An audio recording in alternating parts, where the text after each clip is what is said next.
नमस्कार मित्रों, मैं दिलीप सिंह आप सभी का तहे दिल से स्वागत करता हूं आपके अपने YouTube चैनल ड्रोन इंस्टीट्यूट में। मैं आपको हिस्ट्री पढ़ा रहा था। हिस्ट्री के अंदर हम लोग बौद्ध धर्म पढ़ रहे थे, तो बौद्ध धर्म में हम काफ़ी सारे फैक्ट पढ़ चुके थे गौतम बुद्ध जी के बारे में। अब उसी के आगे निरंतर हम कर रहे होंगे। तो मैं बता चुका था आपको कि गौतम बुद्ध जी को 35 वर्ष की अवस्था में ज्ञान की प्राप्ति हुई थी। अब जब ज्ञान की प्राप्ति हो गई तो उपदेश देंगे, अपना प्रचार प्रसार करेंगे ज्ञान का। तो उसी के आगे हम देखेंगे कि जो गौतम बुद्ध जी हैं इन्होंने अपना पहला उपदेश सारनाथ ऋषिपट्टनम में दिया। कहाँ दिया था? सारनाथ ऋषिपट्टनम में पहला उपदेश गौतम बुद्ध जी ने दिया। और किसको दिया? 5 ब्राह्मणों को दिया। तो पहला जो ब्राह्मण है कौन है? कौंडिन्य। अब ये कौंडिन्य वही है जो सिद्धोधन, इनके जो पिताजी थे गौतम बुद्ध जी के, सिद्धोधन, इन्हीं से उन्होंने बताया था। किसने? कौंडिन्य ने, कि जो आपका पुत्र है कौन? गौतम बुद्ध, या तो ये चक्रवर्ती राज्य का क्या बनेंगे? सम्राट बनेंगे, या ये भिक्षुक बनेंगे। क्या बनेंगे? भिक्षुक बनेंगे। तो जो पहला ज्ञान किसको दिया था? कौंडिन्य को दिया था। इसके बाद किसको दिया? बप्पा। फिर इसके बाद बोधिया और मगनामा अस्था। इन्होंने 5 लोगों को पहला उपदेश दिया। पहला उपदेश किसको दिया था? 5 लोगों को दिया था। कौन कौन से हो वो? पहला तो कौंडिन्य, बप्पा, बोधिया और मगनामा अस्था। ठीक है, मगनामा अस्था। जो ये पहला उपदेश है, इस घटना को क्या कहा गया है? धर्म चक्र प्रवर्तन कहा गया है। जो पहला उपदेश गौतम बुद्ध जी ने दिया, तो इस घटना को क्या कहा गया? धर्म चक्र प्रवर्तन। जो गौतम बुद्ध जी ने अपने उपदेश दिए हैं, किस भाषा में दिए हैं? पाली भाषा में। कौन सी भाषा थी इनकी? पाली भाषा में। पाली भाषा में उपदेश दिए। गौतम बुद्ध जी ने पाली भाषा में अपने सारे उपदेश दिए। इसके बाद देखते हैं कि वाराणसी में यज्ञ श्रेष्ठी को गौतम बुद्ध जी ने ज्ञान दिया। जब ये गौतम बुद्ध जी वाराणसी गए तो वाराणसी में यज्ञ श्रेष्ठी को ज्ञान दिया। वाराणसी में ही इन्होंने एक संघ की स्थापना की। वाराणसी में ही गौतम बुद्ध जी ने एक संघ की स्थापना की।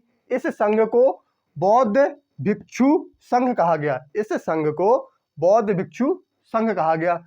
ठीक है, तो वाराणसी के बाद गौतम बुद्ध जी वैशाली गए और वैशाली में बौद्ध भिक्षुणी संघ की स्थापना की।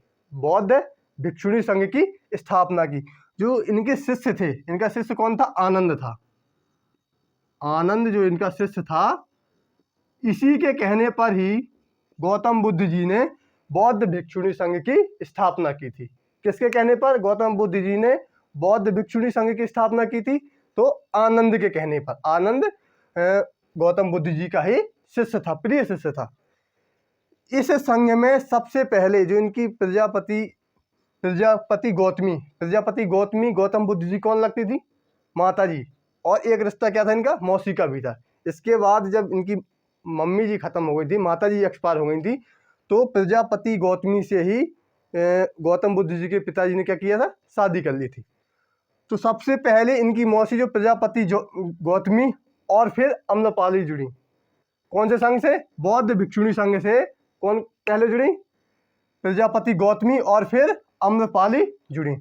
इसके बाद देखते हैं कि सबसे अधिक उपदेश और सबसे अधिक अनुयायी। अब आप लोग खुद इतना जानते हैं कि जहाँ सबसे ज़्यादा उपदेश देंगे तो वहीं पे क्या होंगे? इनके जानने वाले भी सबसे अधिक होंगे। तो जो सबसे ज़्यादा उपदेश है कहाँ दिए थे गौतम बुद्ध जी ने? श्रावस्ती में।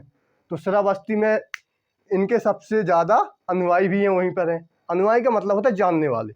जहाँ पे सबसे ज़्यादा उपदेश देंगे तो वहीं पे क्या है? इन्हें लोग सबसे ज़्यादा जानेंगे। तो आप लोगों को समझ में आ गया होगा कि सबसे अधिक उपदेश कहाँ दिए इन्होंने? श्रावस्ती में दिए थे। और सबसे अधिक अनुयायी कहाँ पे? श्रावस्ती में है। ठीक है, तो इन्होंने जो अंतिम उपदेश कहाँ पे दिया था? अंतिम उपदेश कुशीनगर में दिया था। किसको दिया था? सुभद्र को दिया था। गौतम बुद्ध जी ने अंतिम उपदेश कहाँ दिया था? कुशीनगर में दिया था। किसको दिया था? सुभद्र को दिया था।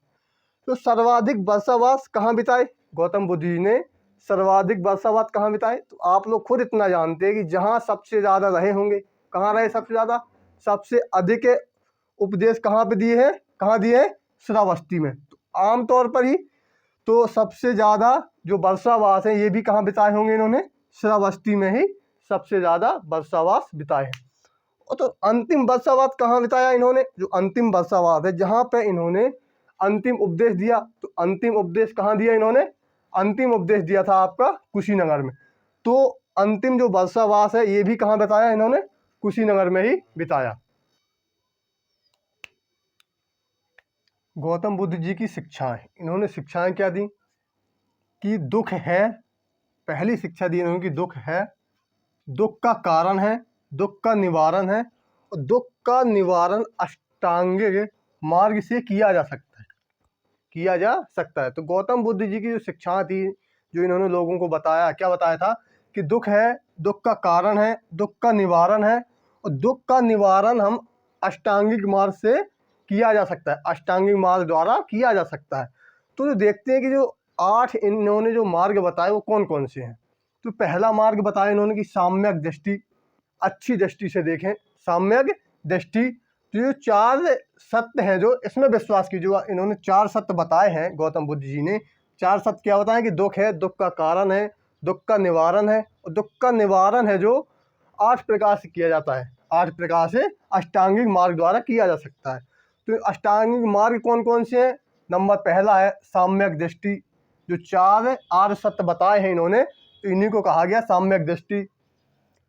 साम्यक संकल्प, साम्यक संकल्प का मतलब क्या है? कि साम्यक जो संकल्प होता है, इससे क्या होता है कि आदमी एक संकल्प बना लेता है कि हमें ऐसा करना है। तो संकल्प का मतलब क्या होता है? कि एक संकल्प बनाना है कि मतलब हमें इस रास्ते पे चलना तो चलना है, सफलता मिलनी तो मिलनी है इस रास्ते में, ठीक है। तो साम्यक वाणी, अच्छी वाणी बोलें।